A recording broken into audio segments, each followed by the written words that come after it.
ዩናይትድ ትልቁን ድል አስመዝግቧል። በሲቲ ላይ ትልቅ የበላይነቱን ወስዶ እንግዲህ 2-0 ማሸነፍ ችሏል። ምንም አይነት ጎል አልተቆጠረበትም። በጨዋታውም አንድ ብቻ ኦን ታርጌት ነው የተቆጠረበት። ማርቲኔዝ የበላይነቱን በሃላንድ ላይ አሳይቷል። ሃላንድ ተቀይሮ እስከሚወጣ ድረስ ማርቲኔዝ በአየርም ሆነ በመሬት 100% አሸናፊ ሆኖ የታየበት ጨዋታ ማይክል ካሪክ ከአሞሪም ቀጥሎ እንግዲህ በመጀመሪያ የማንቹሪያን ደርቢ ላይ ድል ያስመዘገበ አሰልጣኝ መሆን ችሏል። ፈርጉሰን እንግዲህ ከረጅም ጊዜ በኋላ ሲስቁና ሲያጨበጭቡ በኦልድ ትራፎርድ ታይቷል። በልጃቸውም ያኮሩ ይመስላል። ምን አይነት ጨዋታ ነው የተመለከትነው? ብሩኖ ፈርናንዴስ ከሲቲ ተጫዋቾች ጋር እኩል የሆነ ቁጥር እንግዲህ የጎል ዕድሎችን መፍጠር ችሏል። ይሄ ተጫዋች አሁንም ቢሆን ለዩናይትድ እስትንፋስ ነው። ብራያን ምቤሞ ከአፍሪካ ዋንጫ መልስ በኋላ ጎል ማስቆጠር ችሏል።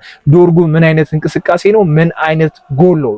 ቤንች ሆኖ ሁላችንንም ያስገረመን ማቲያስ ኩኛ ተቀይሮ ገብቶ ዶርጉ ያስቆጠራትን ጎል አሲስት ማድረግ ችሎ ለሜሰን ማውንት ማቻችቶ ማቀበል ችሎ ግን ደግሞ በኦፍሳይድ ተሽሮበታል። ምን አይነት ጨዋታ ነው የተመለከትነው? ማይክል ካሪክ ምን አይነት ቲም ነው ያሳየን? ስለ ጨዋታው የተወሰነ ሀሳቦችን ሼር እንደራረግ። እናንተ የሚተሰማችሁን ስሜት ኮሜንት ላይ ታስቀምጡልኝላችሁ። መጀመሪያ ግን ሰብስክራይብ ካላደረጋችሁ ሰብስክራይብ ማድረግ እንዳይረሳ። ወደ ቪዲዮ እንሂድ።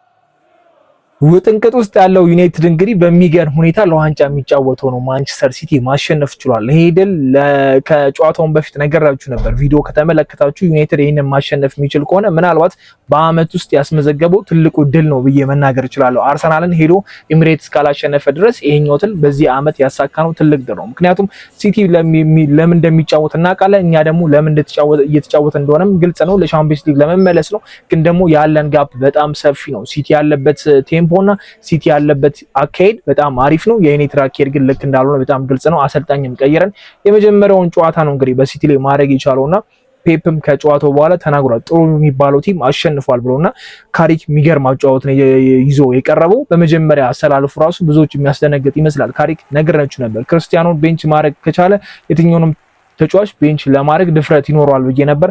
ሴስኮን እና ተከታታይ 2 ጎሎችን ያስቆጠረውን ተጫዋችና ማቲያስ ኩኛ ቤንች አድርጎ በዶርጉ መጫወት ትንሽ እብደት ሊመስል ይችላል፣ ግን ያየው ነገር እንደነበር በጣም ግልጽ ነበር። ዶርጉ የጨዋታው ምርጡ ነበር ብለን መናገር ይችላል።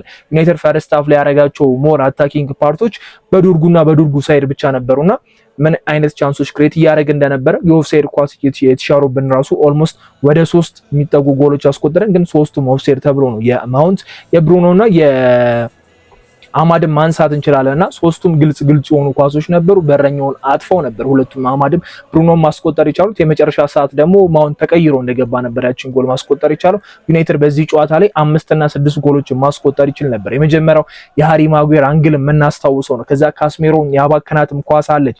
አማድ ባለቀ ሰዓት አንግል የመለሰበትም ኳስ አለና ጨዋታው የሚገርም ጨዋታ ነበር። ለሲቲ ኳስን ሰጥቶ ግን ደግሞ ሲቲ እንዳያጠቃ አርጎ ነው ይሄንን ጨዋታ ካሪክ መጫወት ይቻለውና የሚገርም ካውንተር አታክ ነበር ስናረግ የነበረው። የመጀመሪያው ጎል የብራያን ምቤሞን ስናነሳ ሃሪ ማጉዌርን አለማድነቅ አንችልም። ሃላንድ እንዳይንቀሳቀስ ሸርተት ይወርዶበት ያቺ ኳስ ፋውል ተብላ ያቺን ክሮስ የተደረገችውን ኳስ አሸንፈው እንግዲህ ብራያን ጋር ደርሶ ብራያን ለብሩኖ ሰጥቶ እንግዲህ ብሩኖ መልሶ ለሱ ሲሰጠው ጎል የሆነውና እያንዳንዱ ተጫዋች የዛሬው እንቅስቃሴ ላይ በጣም ጸዴ ነበር ማለት እንችላለን። ሁሉንም ብናነሳ አሪፍ እንቅስቃሴ ነበር የነበረው። ሲቲ በዚህ ጨዋታ ላይ አንድ ኦን ታርጌት ብቻ ነበር የሞከሩትና እሱንም ሴኒ ላመንስ ኦልሞስት የወጣችውን ኳስ ኮርና እንዲያረግ ስለተገደደና ያቺ ኮርና እንግዲህ ኦን ታርጌት ተሞክራበት ዳሎ ያወጣት ኳስ ሆና ነውና ሲቲ በዚህኛው ጨዋታ ኦልሞስት ሺት ሆኖ ነበር ማለት እንችላለን። 7 ሙከራዎችን ብቻ ነው ማድረግ የቻለው። አንድ ኦን ታርጌት ነው ማድረግ የቻለው። ሃላንድ ምንም አይነት እንቅስቃሴ አልነበረውም። ኦልሞስት ወደ 14 የሚጠጉ ኳሶችን መንካት ይቻሉ። ፈርስት ሃፍ ላይ 8 ኳስ ብቻ ነበር የነካው። ከዛ 3ቱን ተንጥቋልና ማርቲኔዝ የበላይነቱ የሚገርም ነበር። ከጨዋታው በፊት ኒኪባትና ስኮልስ እንዴት ሲቀልዱበት እንደነበረ ነግሬያችሁ ነበር። ሃላንድ ማርቲኔዝን ተሸክሞ ማጥቃት ይችላል የሚል አስተያየትን ሰጥተው ስናወራበትም ነበርና ያንን ነገር ሽሮታል ሙሉ ለሙሉ። እንግዲህ 100% በሚባል ደረጃ የአጭር ትንሹ የሚባለው የፕሪሚየር ሊግ ሴንተር ባክ እንግዲህ የአየር ኳሶችን 100% ነው ያሸነፈው። ከመሬት ደግሞ 100% ነው ያሸነፈውና የትኛውም ተጫዋች እሱን ድሪብል አድርጎ ማለፍ አልቻለም። የትኛውም ተጫዋች የአየር ኳስ አላሸነፈውምና ማርቲኔዝም ተጠይቆ ነበር። ይሄ የአንድ ለአንድ ግንኙነት ሳይሆን የቡድን መከላከል ነው፣ አሪፍ የሆነ ነገር ይዘን ስለቀረበን ነው ብሏልና ሃላንድን የሚያክል አጥቂ እንደዚህ ለመከላከላችን ጥሩ ነው የሚል አስተያየትም ሰጥቷል። የዛሬው ጨዋታ ሙሉ በሙሉ በሚባል ደረጃ በጣም አስገራሚ ነበር። ማይክል ካሪክ እውነት ለመናገር አስገርሞናል። በዚህ ልክ ይጫወታል ብዬ አላሰብኩም። ያሰላለፉንም ሳይው ትንሽ ደንግጬ ነበረ። ቢያንስ የሴስኮ አለመኖር በፎልስ ናይን ሊጫወት ይችላል ብዬ አስቤ ነበር። ግን የኩኛን ማስቀመጥ ፈርቾ ነበር። ምናልባት ኩኛ ሊቀመጥ ይችላል ብያችሁ ነበር፣ ግን በዶርጉ ይቀመጣል ብዬ አላሰብኩም። ዶርጉ ምን አይነት እንቅስቃሴ እየተመለከትን ነው? ሌላ ተጫዋች ነው ሆነብን። የሰሞኑን እንቅስቃሴዎቹ በጣም አሪፍ ናቸው። የኒውካስትሉ ጨዋታ ላይ ካደነቅነው በኋላ ከዛ በኋላ ያደነቅነው ጨዋታም የለም። ሩበን አሞሪም ለሱ ምቹ የሆነ ነገር አልፈጠሩለትም እና ትንሽ በፍሌቸርም ታይም የተወሰነ ነገር አይተናል። ግን የዛሬው ጨዋታ በሲቲ ላይ ዶርጉን አለማድነቅ አንችልም። የጎሉም የተቆጠረችበት መንገድ ምን ያህል ብልጥ ተጫዋች እንደሆነ ያሳየበት መንገድ ነው ብዬ መናገር እችላለሁ እና ተከላካዩ እንደተዘናጋ ገብቶታል። ፈጥኖ ሄዶ ነው ያቺን ኳስ የነካትና የኩኛንም አለማድነቅ አንችልም። የዶርጉም እንቅስቃሴ በጣም ምርጥ ነበረ። ዛሬ ሙሉ በሙሉ በሚባል ደረጃ ይሄንን ጨዋታ ከሁለት ለባዶ እንደውም ያንሰን ነበር ብዬ መናገር እችላለሁ እና ከዛ በላይ ጎል አስቆጥረው ማሸነፍ የሚችልበት አጋጣሚ ነበር። ግን ደግሞ 3 ነጥብ ነው ወሳኙ ነገር። አሁን 4ኛ ደረጃ ላይ ተቀምጠናል።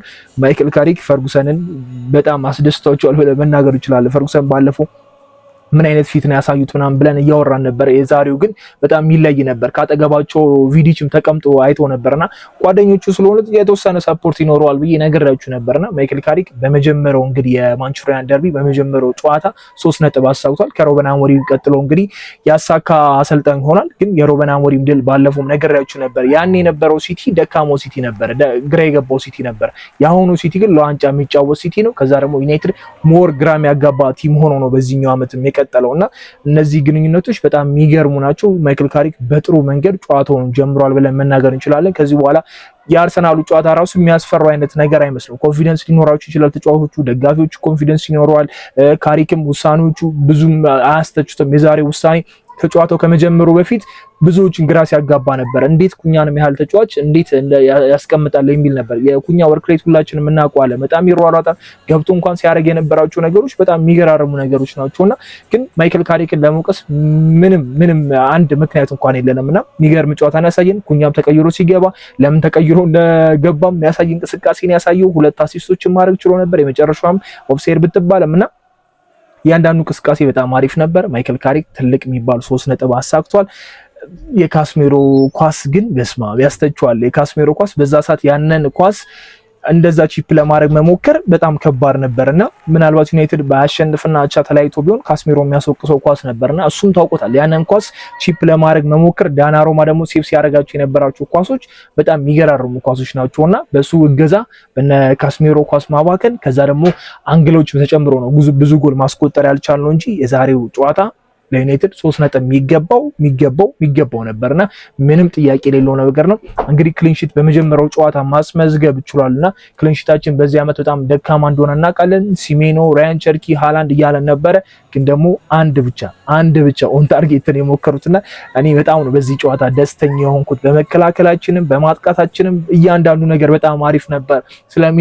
ስለሜኑ ማንሳት አለመቻል በጣም ከባድ ነው። ሜኑ እንዴት ሲጫወት እንደነበረ እንዴት በቃ ጥብብ ብሎ ኳሶችን ሲቀባበል እንደነበረ እነ ብሩኖ ጋር ይሮጣል፣ ከካስሜሮ ጋር ሲታገዝ ነበር፣ ወደ ተከላካዮቹ ጋር ይመለሳልና ይሄንን ተጫዋች ለምን ሩበን አሞሪም ቤንች አድርጉት የሚል ጥያቄ ማስነሳቱ የማይቀር ነገር ነውና አስቡት። ይሄን የመሰለ ተጫዋች ነው እንግዲህ ልናጤ የነበረውና ብሩኖ ያለ ቦታው እንዲጫወት ያስገደደው ቦታም ይሄ ነው። ብሩኖ ፈርናንዴዝ እንዴት እንደፈለገ ሲሯሯጥ እንደሆነ አይተነዋል። አንዴ ከአማድ ጋር ይሆናል፣ አንዴ ላይ ከእምቦሞ ጋር ሲሆን ታገኙታላችሁ። ዶርጉ ጋር ወደ ጎሉ እንዴት ፍሪ ሆኖ እየተጫወተ እንደሆነና ቻንስ ክሬት እያደረገ እድል እየፈጠረ ጎሎች እንዲቆጠሩ አሲስት እያደረገ እንደሆነ እየተመለከተን ነውና ይሄንን ተጫዋች እንደ ልቡ እንዳይሆን አድርገነዋል። እዛ ጋር ደግሞ 8 ቁጥር ቦታ ላይ በስርዓት ሊጫወትልን የሚችለውን ተጫዋች ቤንች ላይ ዘፍዝፈን ነበር የቆየነውና ሜኑን እንኳንም በዚህኛው የጃንዋሪ ዝውውር ሳናጣው ትክክለኛ ውሳኔ ይሁን አይሁን ገና በጊዜ ወደ ሂደት ነው የምናውቀው የአሞሪም መባረርና ግን ለኔ በጣም ትክክለኛ ውሳኔ ይመስለኛል። ሜኑ በቃ ስታርቲንግ ኢሌቨን ውስጥ መግባት ያለበት ተጫዋች እንደሆነ በጣም ግልጽ ነውና አስመስክሯል ብዬ መናገር እችላለሁ። 2 ጨዋታዎችን በቋሚነት ጀምረው በፍሌቸርም ስር አሁን በካሪከም ስር በቃ ምንም ጥያቄ የሌለው ነገር ነውና በጣም አሪፍ እንቅስቃሴ ነው ያየነው። የዳሎ የመጀመሪያው 10 ደቂቃ አካባቢ ላይ የሰራው ፋውል መጀመሪያ ትንሽ ኳሷን ነክቶት ባይሆን ኖሮ ኦልሞስት ጨዋታችንን ያበላሸው ነበረ። በቃ ከባድ ነበር። እኔ እንደውም ቀይ ፈርቼ ነበረ። ሉክሾን በላይኛው በኩል ቢጫ ተመልክቶ ነበር፣ ዳሎም ቢጫ ተመልክቶ ነበር። ከዛ ደግሞ የሲቲን ክንፎች ስናይ ሲሜኒዮና ዶርጉ ናቸውና እነዚህ ተጫዋቾች ድሪብል የሚያደርጉ ናቸው። ስለዚህ ሊያሳስቱ ይችላሉ፣ እግሩን ሊያስነካ ይችላሉ ብዬ በጣም የፈራሁት ሞመንት ነበር። ግን ደግሞ ዳሎ በጣም ብልጥ ሆኖ ነው የጨረሰው ብዬ መናገር እችላለሁ። ከዶርጉ ጋር ብዙ ንክኪ አልፈለገም። አብዛኛው ታይም አይታችሁት ከሆነ አማድ መጥቶ ከቨር እንዲያደርግ እየጠበቀው ነበርና ንክኪም ከተፈጠረ አማድ ቢጫም ስለሌለበት ከሱ ጋር ንክኪ ቢሆን የተሻለ ነገር ነበረ። ሲሜኖ ይሄን ያህል ፋውል ሊያሰራ የሚችል ከሉክሾ ጋር ምንም አይነት ግንኙነት አልነበረውም። ሙሉ ለሙሉ በሚባል ደረጃ የተሻለ ቲም ሆነን ቀርበናል። 3 ነጥብ አሳክተናልና ለማይክል ካሪክ ትልቅ የሚባል ድል፣ ዩናይትድም ትልቅ የሚባል 3 ነጥብ ነው በዚህ ዓመት ያገኘ ነውና አሁን ወደ ሻምፒዮንስ ሊጉ የምናደርገውን ስቴፕ አሁንም እንደገሰገስን ነው። 4ኛ ላይ ተቀምጠናል። የሌሎቹን ውጤት መጠበቅ ግዴታ ነው። ሊቨርፑል ይጫወታል፣ ቼልሲ፣ ብሬንትፎርድ፣ ኒውካስትል ሌሎችም ስላሉ እነዚህ ቲሞች ይጥላሉ ወይስ አይጥሉ የሚለውን ነገር ተመልክተን ደግሞ ከነሱ ውጤት በኋላ ቶፕ 4 ላይ ምንቆይ ከሆነ በደንብ እናወራበታለን። ስለ ጨዋታው የተሰማችሁን ነገር እስቲ ኮመንት ላይ አሳውቁኝ። ለዩናይትዳውያን ይመቻችሁ። ቻው